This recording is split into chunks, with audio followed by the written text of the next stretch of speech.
Carrigmannon ga céman neting marmian magra is believing at a sock the liming the ring slare on a bread on flush the clearing dreamless gamma live on tail shot the vine malher do in over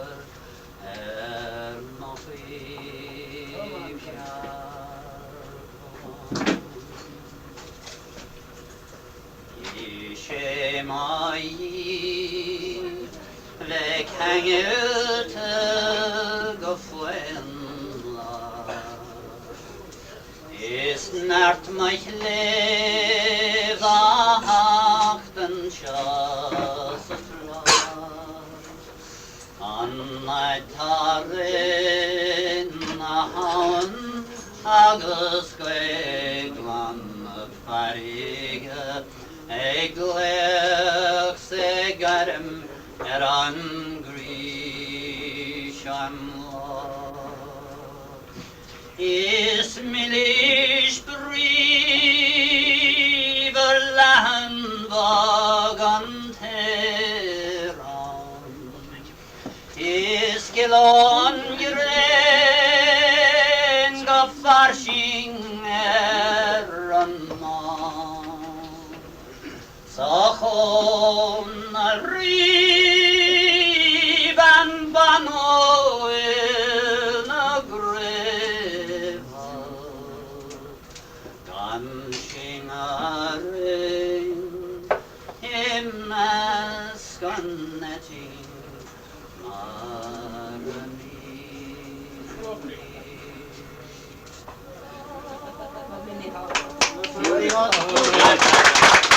The Norwegian schooner Mexico off the Wexford coast was seen. From Lithuania to Liverpool with timber for the docks. Not a gallant vessel lies erect upon the Europe's rocks. Our captain was a Mexican, as you may understand, and his crew of gallant men came from many a foreign land. 10 men in all their number, and hard was their fate, I trow, to take refuge in the island and leave the Mexico. She was sighted first off Killurin and seemed in great distress. The rolling waves and swelling seas did sorely on her press.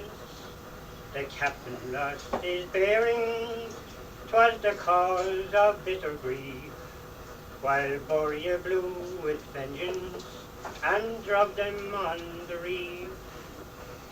The lofty schooner was attired in double reef for sail, likewise she flew her mizzen, but was of no avail. He tried to bring the ship about and head her off to sea, but with the onslaught of the storm he could not get her stay.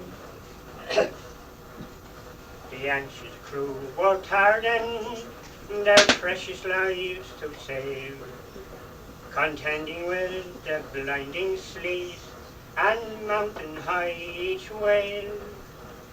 2 sailors in a small boat from her davits they let go, but failed to take us from They landed safe, but failed to take us from the Mexico.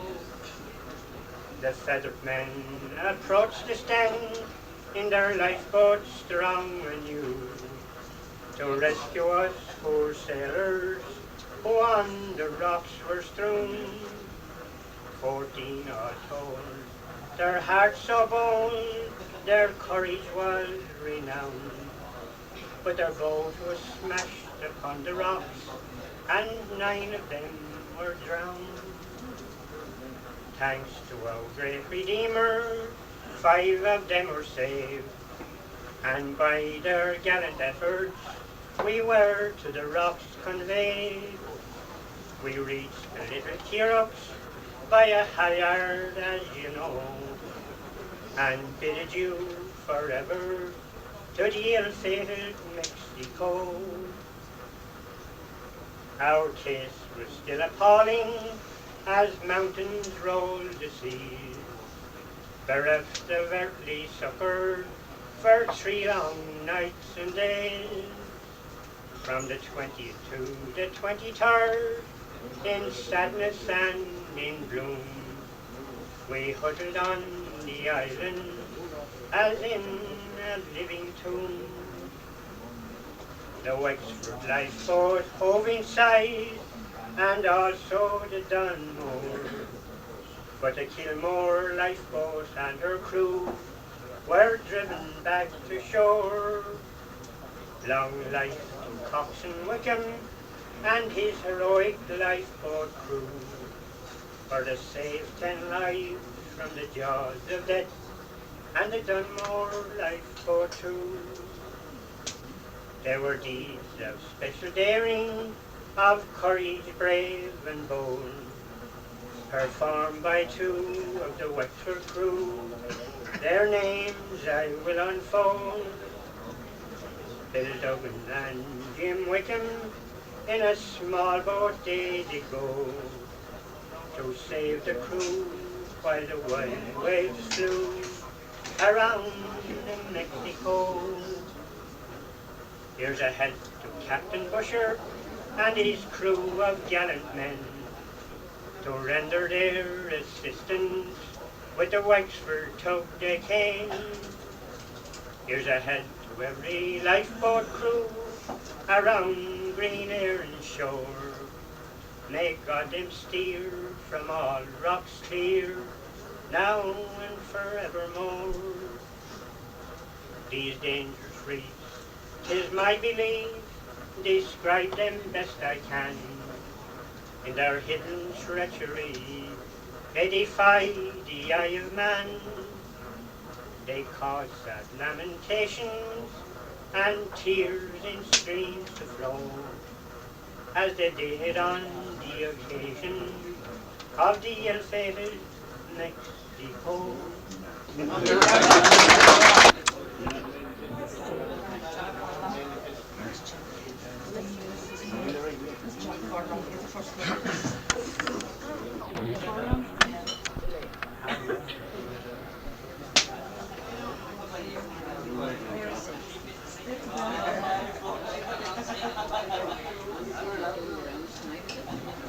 Come on, Curran, sing us out there. You know what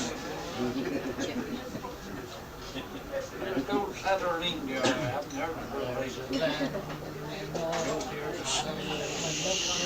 There's a cottage in that land where once dwelled the fairest maiden.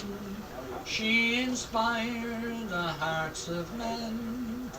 She was handsome, hale and hearty, young and graceful as a fawn. All the neighbours in that valley loved their charming Noirín. Till one day there came a letter with her passage paid to go to the land of the Missouri, where the Mississippi flows.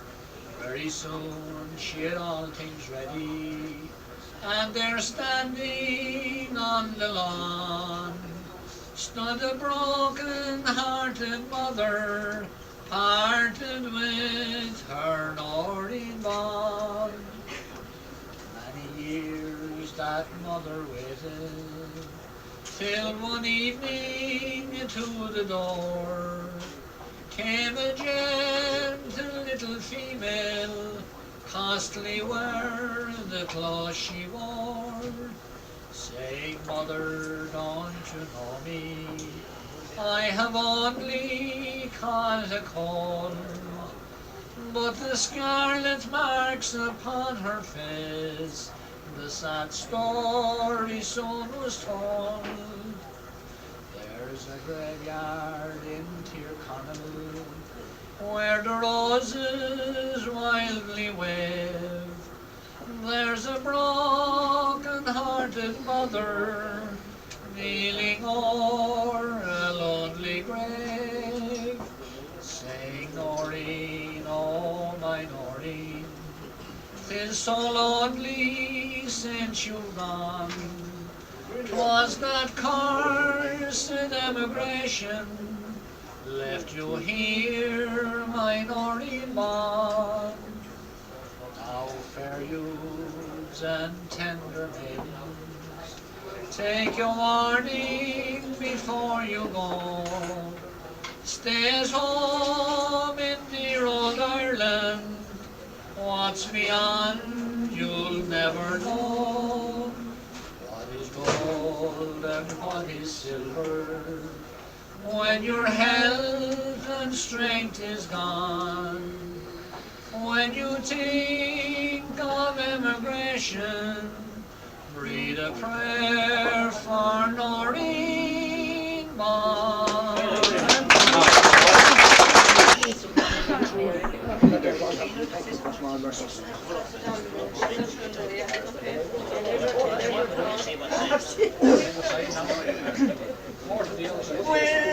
With my dog unburned through the blue heather, in search for pastime I took my way, where I espied a pretty fair one, and her charms invited me a while to stay.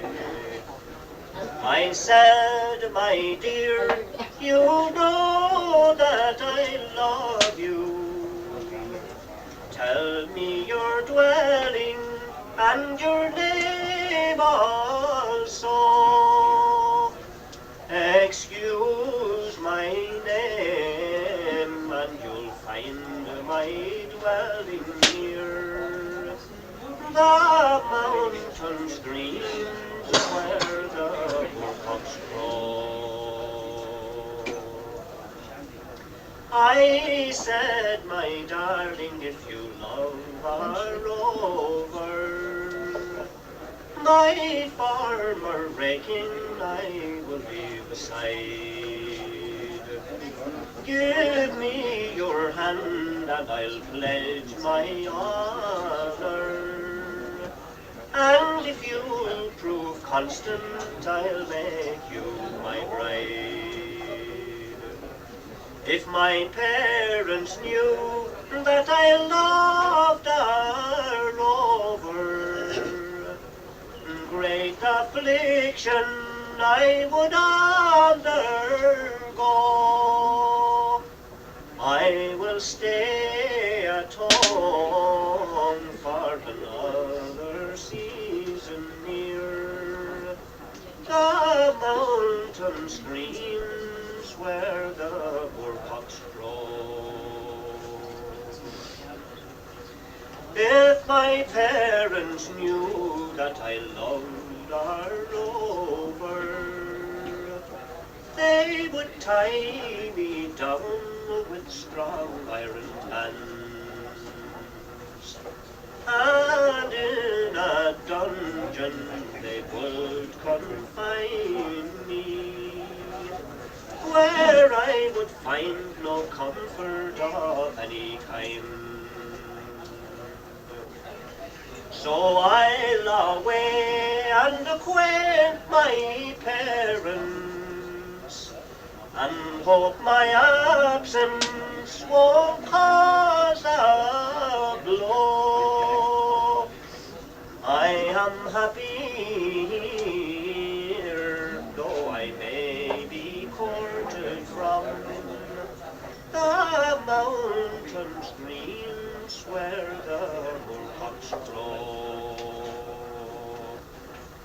So fare thee well for another season. I hope we'll meet again in yon moorland vale. And when we meet, we'll embrace each other. And I'll mention to your sick tale. And 'tis hand in hand we will go together.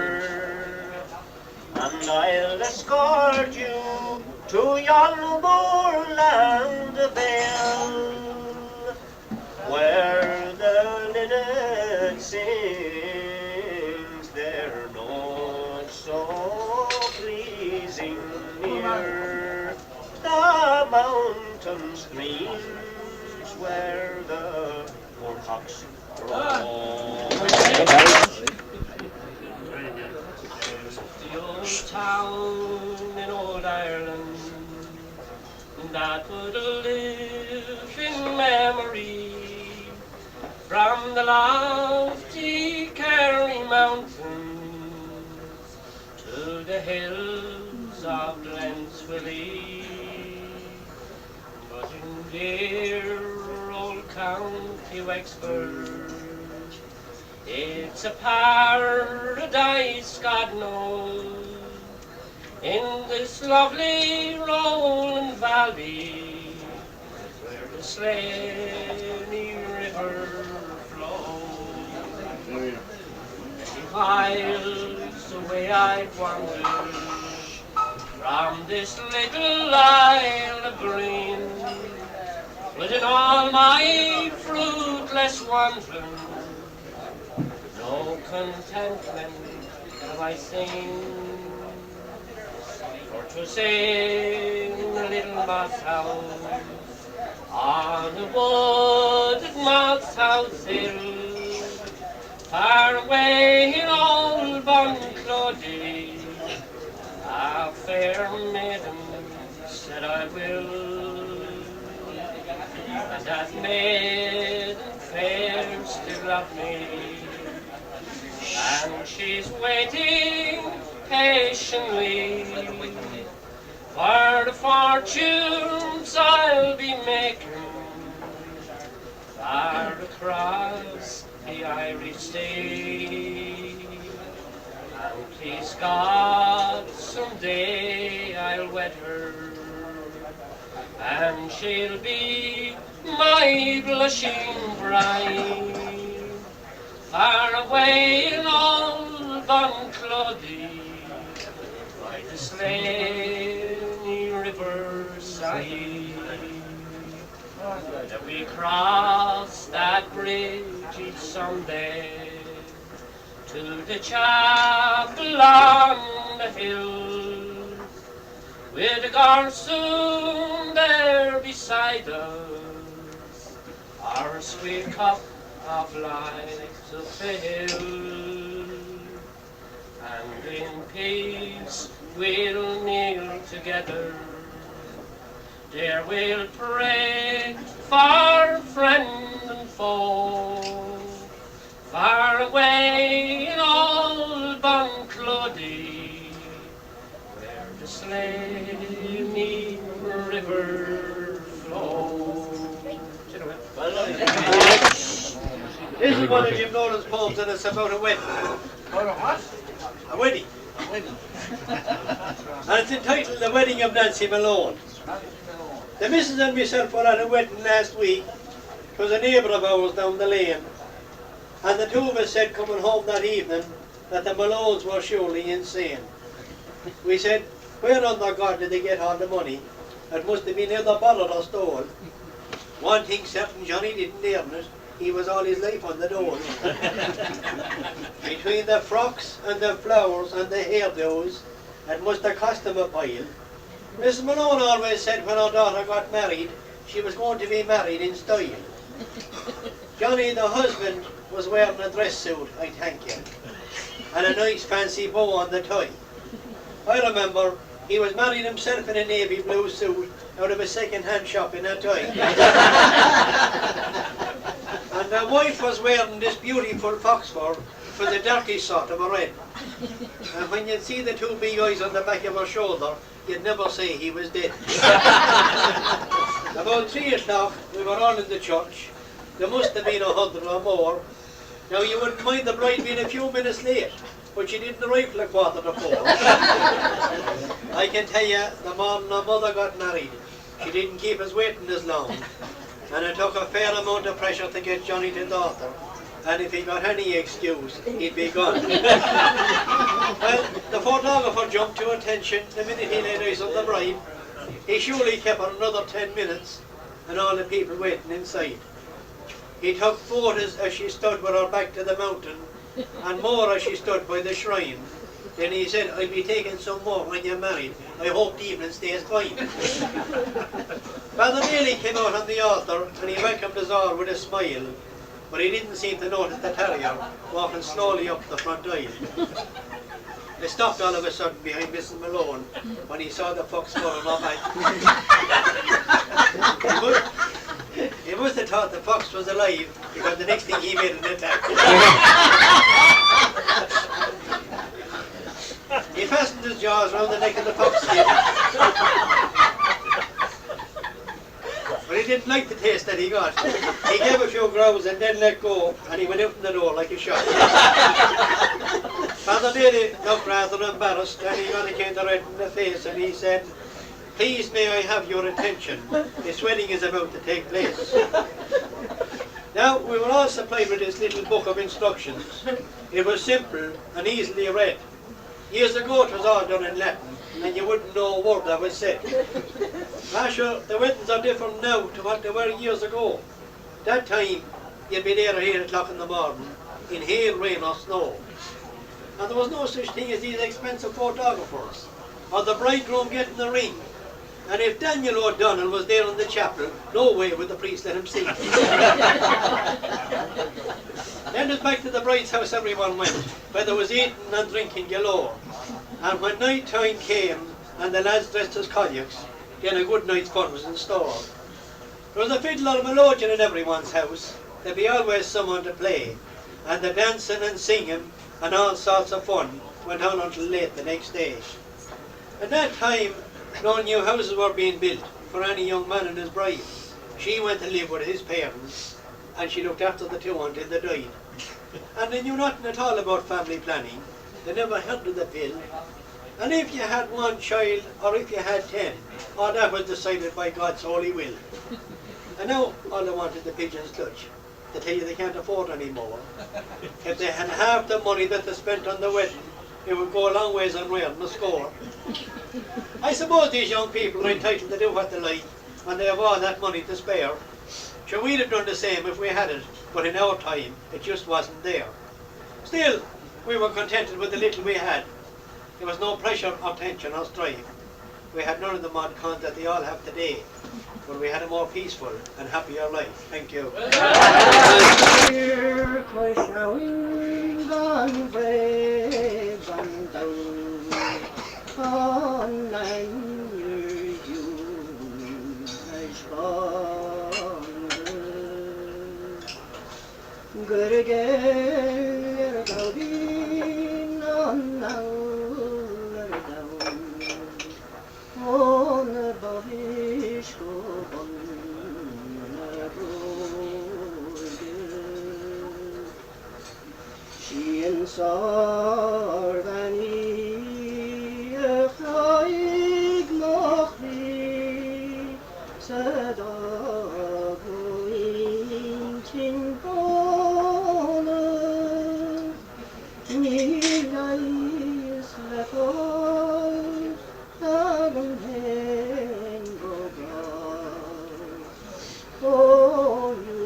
out and me down, where the gentle and comely maiden. She's as fair as the Virgin, or the swan on the deep, her beauty all over ne'er fading. She's the one apart who broke my heart and left my poor mind bleeding. There's no cure for me that I can see, since my true love rejected my pleading.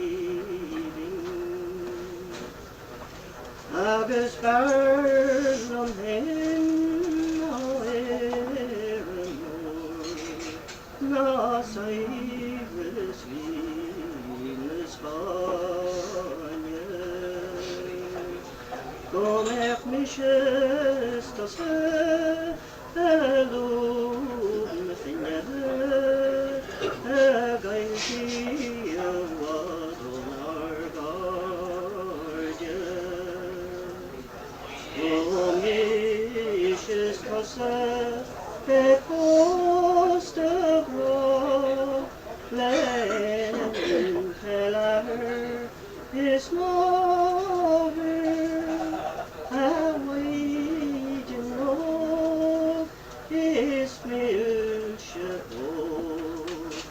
Is a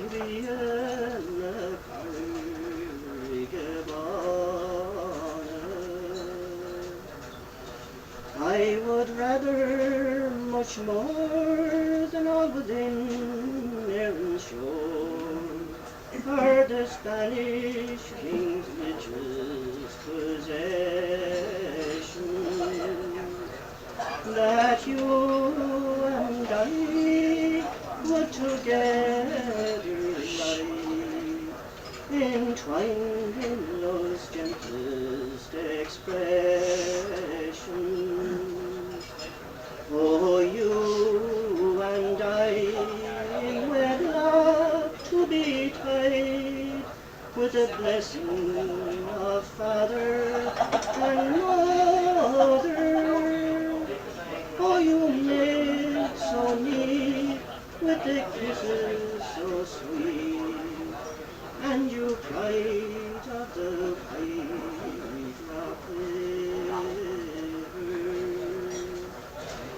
Oh, Astur and the king Calcam, Astur Gomerabin, left horror, left horror. Edger she des hatte, oh, one go babish, but me in sin covered the body. Weg de wol, nog de Carrigmannon, ach, molchen ballen, skol bin jegne bakke verbante. Weg hoor de blakken is koostjaar parent, no Bruach ne Carrigmannon. Oh, made with bread zashin, if our future be fashion, I'll adorn you to please your own king, with a silken trousseau from your head to your toes, and the best from the city's best craftsmen. Your cowherd will drift home in the late afternoon, and the meadows with bee song will quiver. You'll arrive at your door in a rich ocean soul, to the banks of the White Rock River. And that's it.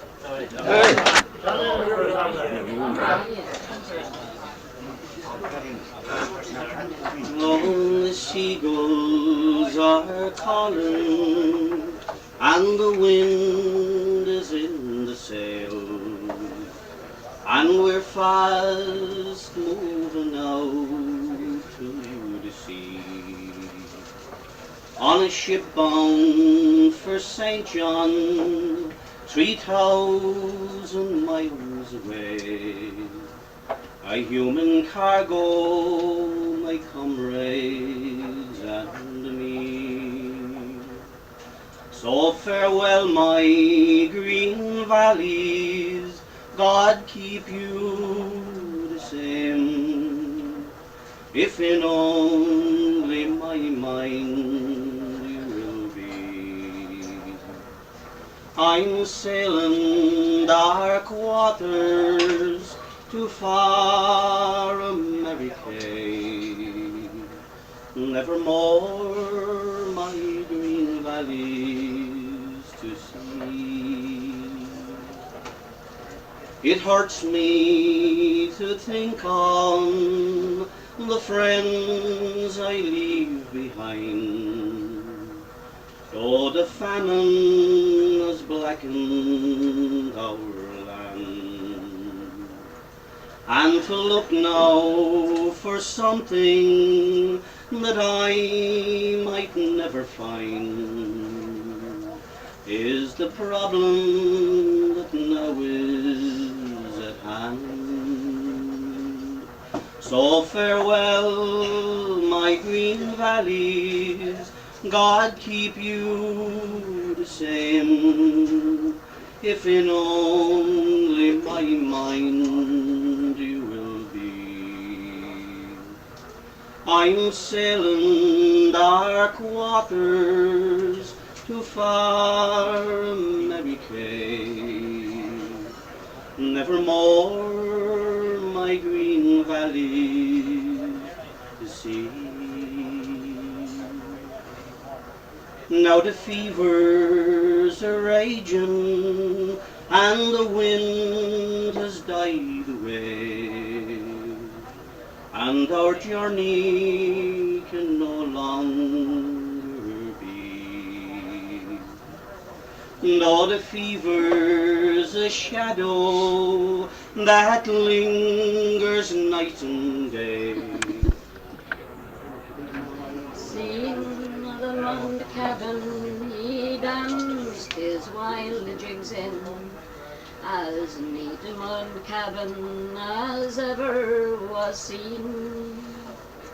Considering he used to keep poultry and swine in, I'm sure it was always kept elegant and clean. But now all around is so lonely and dreary, all sad and all silent, no piper nor reel.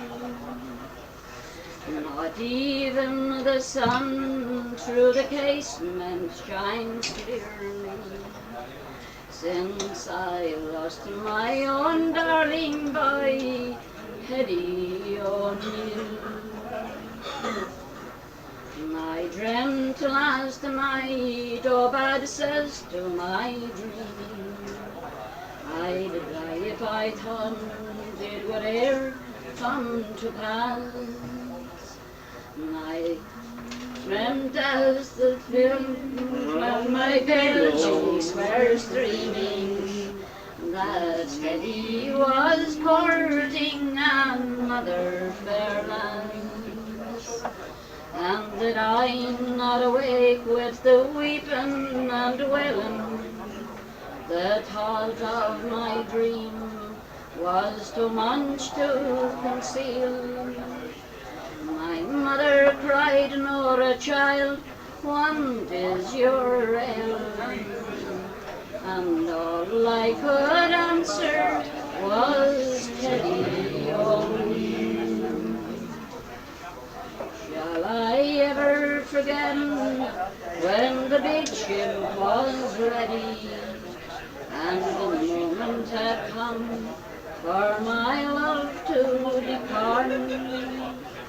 I cried like a spalpeen and said goodbye, Teddy, with a tear in my eye and a stone at my hand.